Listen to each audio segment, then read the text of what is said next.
میر پخا ذکر مصطفیٰ صلی اللہ علیہ وآلہ وسلم عید میلاد النبی کی مناسبت سے government comprehensive higher secondary school میں پروگرام کا انعقاد کیا گیا، جس میں مہمان خصوصی بین المذاہب ہم آہنگی صوبہ سندھ کے نائب صدر اور چیئرمین حاجی محمد علی، جبکہ اعزازی مہمان گرامی میں deputy director madam Fauzia Memon, گسٹا یونین کے ضلع صدر گل حسن لاشاری، پرائیویٹ اسکول کے صدر فیصل خان زئی تھے۔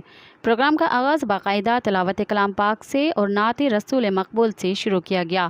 نظامت کے فرائض اسلام الدین صاحب نے انجام دیے۔ اس پر رونق روحانی تقریب میں بچوں کے مابین قرأت، نعت کمپٹیشن، ذہنی آزمائش، سندھی اور اردو زبان میں تقاریر مقابلے منعقد ہوئے۔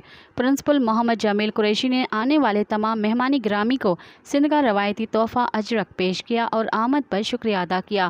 دوران محفل طالب علموں نے اپنے منفرد انداز میں تقریر پیش کی، جس پر چیئرمین حاجی محمد علی کی جانب سے 5,000 روپے نقد کیش انعام اور کوئز کمپٹیشن میں اول آنے والے کو بھی نقد انعام سے نوازا گیا۔ مزید خبرن